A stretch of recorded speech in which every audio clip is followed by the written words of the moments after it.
सर्दी आ गई है और हमारे बच्चे नजला, जुकाम, बुखार, खांसी और पता नहीं क्या क्या कोरोना उन सब के ऊपर फुली तरह से एक्सपोज हो चुके हैं। और जैसे ही हमारे बच्चों को नजला, जुकाम, खांसी, बुखार होता है तो हमारी पहली क्या कोशिश होती है कि हम इनको जल्दी जल्दी ठीक कर दें, इनको जल्दी जल्दी तंदुरुस्त तवाना कर दें, उनके पहले की तरह जो है ना खेलना कूदना शुरू कर दें। और हम सबसे पहले जाते हैं एंटीबायोटिक्स के ऊपर। हम डॉक्टर्स के पास भी जाते हैं तो डॉक्टर्स भी हमें एंटीबायोटिक कोर्सेज दे देते हैं, 3 दिन 5 दिन 7 दिन, जी ठीक हो जाता है बच्चा। लेकिन एंटीबायोटिक का नुकसान ये होता है कि वो 5 दिन लगकर वो हमें ठीक तो कर देते हैं, लेकिन इन द लॉन्ग रन जो बच्चे बहुत ज्यादा एंटीबायोटिक्स इस्तेमाल कर रहे होते हैं तो बड़े होकर उनका इम्यून सिस्टम उतना ज्यादा वीक हो रहा होता है और उनको ज्यादा जो है ना वो प्रॉब्लम्स हो रहे होते हैं। और एंटीबायोटिक का एक बहुत बड़ा नुकसान ये भी होता है कि वो हमारा जो गट बैक्टीरिया है, जो हमारे अल्लाह ताला ने सिस्टम बनाया, हमारी आंतों के अंदर खाना हजम करने वाले जो बैक्टीरिया हैं, एंटीबायोटिक्स उनको भी नुकसान पहुंचाती हैं। इसलिए कोशिश करनी चाहिए कि एंटीबायोटिक के बगैर हम अपने बच्चों को दोबारा से सेहतमंद कैसे बना सकते हैं। इस सिलसिले में जो मैं काम करती हूँ, जब भी मेरे बच्चों को बुखार, नज़ला, जुकाम होता है तो मेरा दिल किया कि मैं आप लोगों के साथ भी वो शेयर करूँ।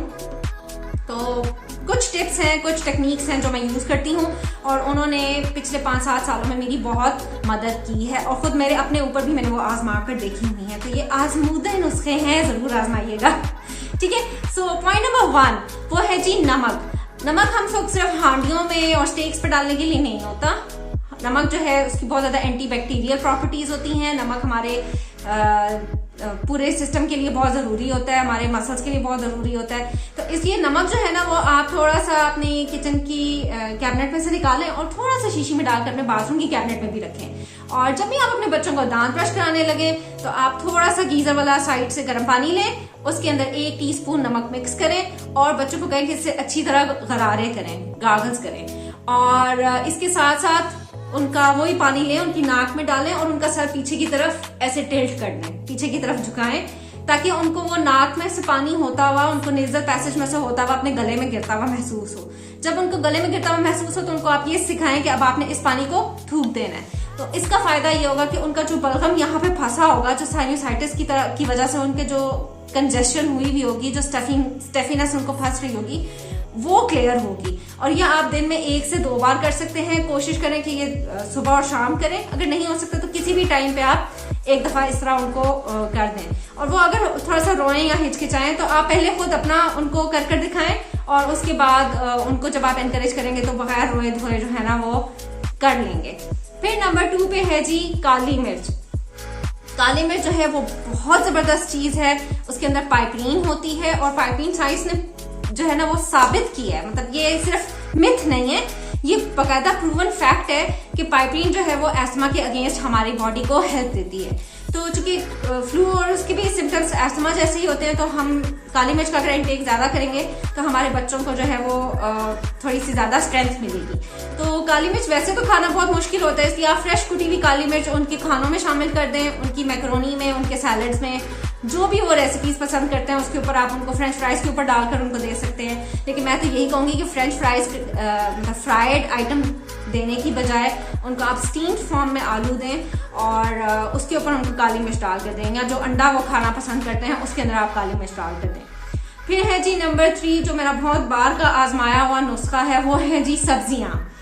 सब्जियां जो है वो बहुत ज्यादा मिनरल रिच होती हैं, बहुत ज्यादा विटामिन रिच होती हैं और हमारी बॉडी को जब वो बुखार, नज़ला, जुकाम, खांसी से फाइट कर रही होती है तो उसको बहुत ज्यादा हेल्दी मिनरल्स चाहिए होते हैं और सब्जियां बहुत अच्छा सोर्स हैं। और इस मौसम में गाजर, फूल गोभी, बंद गोभी, शिमला मिर्च, हरी प्याज, पालक, माड़ू कद्दू, ये सब सब्जियां जो हैं, इवन टमाटर, ये सब सब्जियां जो हैं ये विटामिन सी रिच होती हैं। तो विटामिन सी जो है वो हमारे इम्यून सिस्टम को बहुत ज्यादा स्ट्रॉन्ग करता है। इसलिए आप अपने बच्चों को वो सब्जियां उबली हुई तो चूंकि इतनी मजे की नहीं होती तो आप हल्का सा उनको स्टीम दें, हल्का सा ऑयल डालें, नमक, काली मिर्च डालें और चिप्स की फॉर्म में काट के उनके आगे रख दें। तो वो कलरफुल सी प्लेट बनेगी।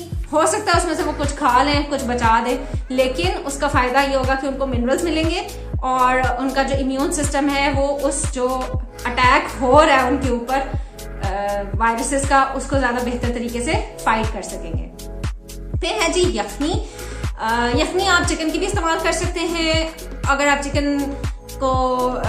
चिकन से भी अगर मैं आपको बेहतर चीज बताऊं तो वो है बड़े गोश्त की नलियां। आप हड्डियां लें और कसाई के पास जाएं, उनको कहें कि हम आपको नली दे दे, तो नली की वो कटवाएं हड्डी, उसके अंदर गूदा भी मिलेगा आपको, और उसको आपने बहुत अच्छा पकाना है, तकरीबन 7-8 घंटे तक आपने हल्की आंच पे उसको पकाना है। फिर उसको आप ठंडा करें और उसके ऊपर जो ऑयल्स आ गए हैं, जो फैट्स आ गए हैं, वो आपने उतार देने हैं। और पीछे नीचे जो पानी बच गया है उसको आप चाहें तो चावलों में इस्तेमाल कर लें, सब्जियों में इस्तेमाल कर लें, या उनको वैसे ही 1 कप पिला दें थोड़ा सा नमक डाल के। तो वो जो है बहुत ज्यादा मिनरल रिच है, इसमें पोटेशियम होता है, कैल्शियम होता है, और भी बहुत सारे मिनरल्स होते हैं जो हमारी बच्चों की सेहत के लिए, बढ़ते हुए बच्चों की सेहत के लिए बहुत जरूरी है। अगर आप फूड से हटकर बात करें, सप्लीमेंट्स की लिए अगर आप बात करना चाहें, तो मैं जो सप्लीमेंट देती हूँ वो उसमें फिश ऑयल्स हैं, यानी कि कॉड लिवर ऑयल या ओमेगा 3 ऑयल। वो मैं चूंकि बच्चों से उस तरह निगला नहीं जाता, तो मैं उनके लिए जो भी घर में चॉकलेट्स बनाती हूँ उसके अंदर मैं वो थोड़ी सी कैप्सूल्स को काट कर बीच में शामिल कर देती हूँ, और वो उनको एज अ सप्लीमेंट है वो रात को या दिन को एक टाइम पे दे देती हूँ। इसके अलावा विटामिन डी के ड्रॉप्स वो मैं रेगुलर बेसिस पे देती हूँ, और जब उनकी तबीयत खराब होती है तो मैं थोड़ी सी डोज ज्यादा कर देती हूँ। वो विटामिन डी के ड्रॉप्स, डी मैक्स नाम की ये ड्रॉप्स मिलते हैं मार्केट में, आप आराम से ले सकते हैं, इसके लिए आपको किसी प्रिस्क्रिप्शन की भी जरूरत नहीं है। तो विटामिन D3, विटामिन सी, और विटामिन सी अगर आप फूड, बच्चे कुछ चीजें होते हैं नहीं खाना पसंद करते, तो आप विटामिन सी की गोलियां मिलती हैं, वो आप लें और वो उनको खिला दें किसी भी तरीके से, पानी में घोल कर खिला दें। उसके अलावा जो चीज मैंने बहुत बार की आजमाई हुई है, अपने ऊपर आजमाई हुई है और पूरी फैमिली के ऊपर आजमाई हुई है, वो है अदरक, कच्ची अदरक। अब मैं खुद तो कच्ची अदरक खा लेती हूँ, छोटा सा मैं टुकड़ा लेती हूँ और उसको एज अ गोली समझ के ना अच्छी तरह से चबा लेती हूँ। बहुत मिर्चें लगती हैं, बड़ी तेज होती है, लेकिन मैं उसको पानी के जरिए खा लेती हूँ, तो वो बलगम को बहुत साफ कर देती है, आपकी सारी स्टफिनोसिस को खत्म कर देती है।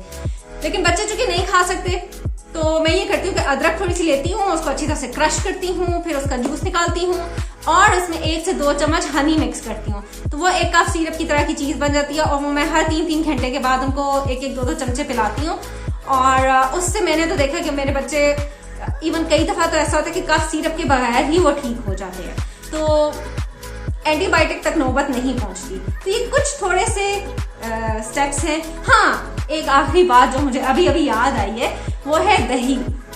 हम लोग दूध दही बहुत ज्यादा इस्तेमाल करते हैं, और दही जो है वो वैसे तो बहुत हेल्दी है, लेकिन इस मौसम में, सर्दी के मौसम में, वो रेशा ज्यादा करता है, वो बलगम ज्यादा प्रोड्यूस करता है। तो दही अगर आप रात के टाइम खाएंगे तो आप अक्सर नोट करेंगे कि जब आप सुबह उठे हैं तो आपको गले में खराश हो रही है, या सर भारी हो रहा है, या नाक बंद हो रही है। तो दही का बेहतरीन तरीका ये है कि आप उसको दिन के टाइम पे खाएं और ठंडा ना खाएं, रूम टेम्परेचर पे लाएं उसको और फिर उसको खाएं। और कोशिश करें कि बगैर दही के खाएं, बगैर चीनी के खाएं, सिंपल जो बायो दही होता है, घर में बना हुआ दही होता है। तो मैं तो यूजुअली घर का बना हुआ दही खाती हूँ, और मैं उसको नथाड़ देती हूँ, तो उसका सिर्फ प्रोटीन वाला कंटेंट जो है ना वो रह जाता है, पानी वाला कंटेंट निकल जाता है, ग्रीक योगर्ट टाइप चीज बन जाती है। उसकी रेसिपी मेरा ख्याल है मैंने कहीं शेयर की थी, मैं आपके साथ जो है ना उसके लिंक्स, जितनी मेरी इस टॉपिक से रिलेटेड जितनी रेसिपीज है ना, चॉकलेट की और दही की और वेजिटेबल्स की, वो मैं आपको नीचे लिंक्स में, डिस्क्रिप्शन बॉक्स में उसका लिंक मैं आपके साथ शेयर कर दूंगी, तो आप जरूर उनको देखिएगा। और कोशिश करें कि एंटीबायोटिक्स के बगैर आप अपने बच्चों को नज़ला जुकाम बुखार ठीक करने की कोशिश करें। और आई होप कि आपको इससे कुछ इल्म नाफे मिला होगा मेरी वीडियो से। लाइक करें, शेयर करें, सब्सक्राइब करें, और मुझे कमेंट्स में बताएं कि आप घर में इनमें से कौन कौन से टोटके जो हैं या कौन कौन सी टिप्स हैं जो आप ऑलरेडी आजमा रहे हैं। और अगर आपके पास भी कोई बहुत अच्छी सी टिप है तो आप मुझे ज़रूर शेयर करें। मैं ज़रूर चाहूँगी कि मुझे भी कोई नई टिप मिले जो मुझे और मेरे बच्चों को बीमारी से बचा सके। Thank you so much. Allah Hafiz.